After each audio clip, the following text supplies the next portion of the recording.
Hello everyone, solve with एके में आपका स्वागत है। मैं अमित कुमार। दोस्तों, कैसे हैं आप लोग? आज हम बात करेंगे टीडीएस ऑन लेट पेमेंट पे कि अगर हम टाइम से टीडीएस डिपॉजिट नहीं करते हैं या फिर कोई जो बिल है उसको हम जब रिटर्न फाइल करते हैं, क्वार्टरली जो हमारा टीडीएस का रिटर्न फाइल होता है उसमें हम कंसीडर नहीं करते हैं और हम 3-4 महीने 6 महीने बीत जाता है, जब ऑडिट के टाइम में हमें पता लगेगा कि ये बिल गलती से रिटर्न के टाइम में छूट गया है, इसका टीडीएस जमा नहीं हुआ और इसका रिटर्न भी फाइल नहीं हुआ है, तो इस केस में आप क्या करेंगे?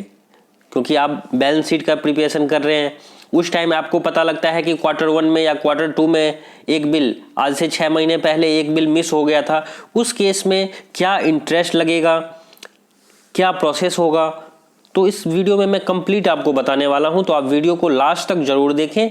और एक बात, अगर आप इस चैनल पे नए हैं तो चैनल को सब्सक्राइब जरूर करें, जिससे आपको TDS, GST, income tax, banking से रिलेटेड सारे अपडेट्स आपको मिल जाएगा। और अगर आप टेलीग्राम पे हैं तो वहाँ से भी जुड़ सकते हैं। मैं जो भी वीडियो है उसका लिंक वहाँ टेलीग्राम पे शेयर करता हूँ। तो चलते हैं वीडियो की तरफ। टीडीएस ऑन लेट पेमेंट कि होता क्या है, सबसे पहले हम बात करेंगे कि टीडीएस का जो क्वार्टरली रिटर्न फाइल होता है उसका क्वार्टरली रिटर्न का मंथ क्या क्या है। ठीक है, तो जैसे मैं आपको डिटेल से समझाता हूँ कि अप्रैल से जून तक जो होता है वो Q1 होता है। ठीक है, जुलाई से सितंबर Q2, अक्टूबर से दिसंबर तक Q3 और जनवरी से मार्च तक Q4 होता है। ठीक है, पूरे साल में 4 क्वार्टर होता है जिसके, और जो ये रिटर्न है आपको टीडीएस मंथली डिपॉजिट करना है 1 तारीख से लेके 7 तारीख तक। जो भी बिल होगा, जैसे अप्रैल में 1 तारीख से 30 तारीख तक जो भी बिल होगा उसका आप मई में 1 तारीख से 7 तारीख तक आपको टीडीएस डिपॉजिट करना होगा।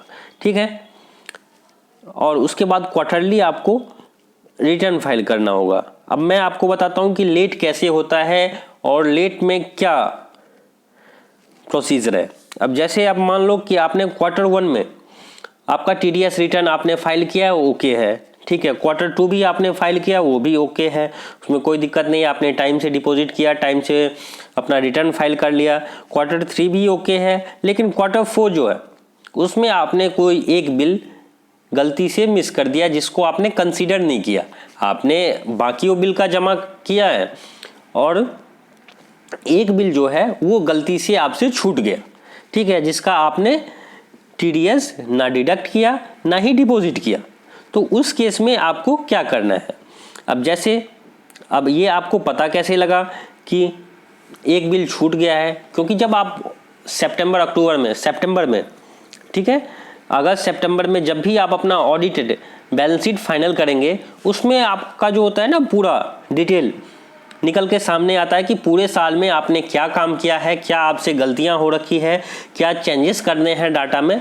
तो उस केस में आपको पता लगा है कि एक बिल आपका एंटर्ड नहीं है। 1 bill not entered, not consider on TDS return in month of January. वो जो बिल है ना, वो बिल मंथ ऑफ जनवरी का था।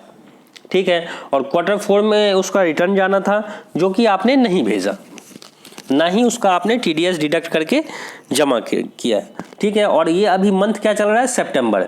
जब आप सितंबर में बैलेंस शीट के लिए आप डाटा तैयार कर रहे हैं, उसमें आपको पता लगा है कि 194C में एक टीडीएस अमाउंट 382 रुपये था मंथ ऑफ जनवरी का, जो कि आपने डिपॉजिट नहीं किया।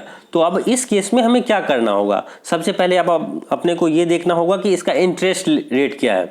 जो हमने पहले, तो अगर हम जनवरी में जमा करवाते तो 382 ही करवाते, बट अब ये 9 महीने लेट हो चुका है। तो उस केस में क्या इंटरेस्ट रेट क्या है? तो जो टीडीएस लेट पेमेंट का इंटरेस्ट रेट है वो 1.5% है। किसी भी बिल का जो भी अमाउंट होगा टीडीएस का, जो बिल पे आप टीडीएस डिडक्ट करेंगे, उस टीडीएस का 1.5% आपको जमा करना होगा। अब मैं आपको बताता हूँ कि बिल्स के हिसाब से। ठीक है, टीडीएस अमाउंट क्या था? 382। मंथ क्या था? जनवरी। अब जनवरी से सितंबर, फरवरी, मार्च, अप्रैल, मई, जून, जुलाई, अगस्त, सितंबर, ये हो गया 9 महीने। ठीक है, तो आपको क्या करना है? 382 को 1.5 से इंटरेस्ट निकालना है। ठीक है, एक महीने का हो गया 5 रुपये 73 पैसे। 9 महीने का हो गया 51 रुपये 57 पैसे। ये अमाउंट आपको बहुत छोटा दिख रहा है क्योंकि ये TDS अमाउंट कम है। अगर यही हज़ारों में होता, ज़्यादा होता, 5,000 10,000 या 20,000 कोई TDS जैसे बड़े बड़े बिल पे हम काटते हैं, ठीक है, तो उस केस में आपको ये जो इंटरेस्ट का अमाउंट है वो ज़्यादा बनेगा, ठीक है। अब ये बिल 382 रुपये का था, तो आपको क्या करना है, 382 प्लस 52 रुपये ऐड करके जो 51.57 आया है, तो उसको राउंड में आप 52 ले लेंगे, 52 रुपीज़, ठीक है। तो दोनों को ऐड करके 434 रुपये होता है, जो कि आपको जमा करवाना होगा। उसके बाद ही आपका जो बैलेंस शीट है, ऑडिटेड बैलेंस शीट, वो आपका फाइनल, आपको उसके बाद रिवाइज भी जो आपका TDS रिटर्न है, ठीक है, उसमें भी आपको रिवाइज करके ऐड करना होगा, इस बिल को कंसीडर करना होगा, ठीक है, वो आप बाद में कर लेंगे। बट उस टाइम टैक्स जमा करके आपको ये जो प्रोसेस है उसको ख़त्म करना होगा। जब तक आप ये अपना TDS डिपॉजिट, चालान डिपॉजिट नहीं करेंगे, ऐसा नहीं है कि आपने विदाउट चालान जमा करवाए बैलेंस शीट फाइनल कर लेंगे, ऐसा नहीं होगा। आपको बैलेंस शीट से पहले जो लास्ट में आप सेल्फ असेसमेंट टैक्स डाल के इनकम टैक्स का रिटर्न फाइल करते हैं, उससे पहले आपको TDS का जो है ये चालान आपको डिपॉजिट करना होगा। उसमें जो BSR नंबर होता है, चालान का जो नंबर होता है, वो सब डिटेल फीड करके देन उसके बाद ही वो आगे ऑडिटेड बैलेंस शीट तक फाइनल करेंगे। तो ये था अपना TDS ऑन लेट पेमेंट, जो कि 1 तारीख से 7 तारीख तक हमें जमा करना होता है। अगर आप उससे लेट होते हैं तो 1.5% का आपको इंटरेस्ट लगेगा, ठीक है।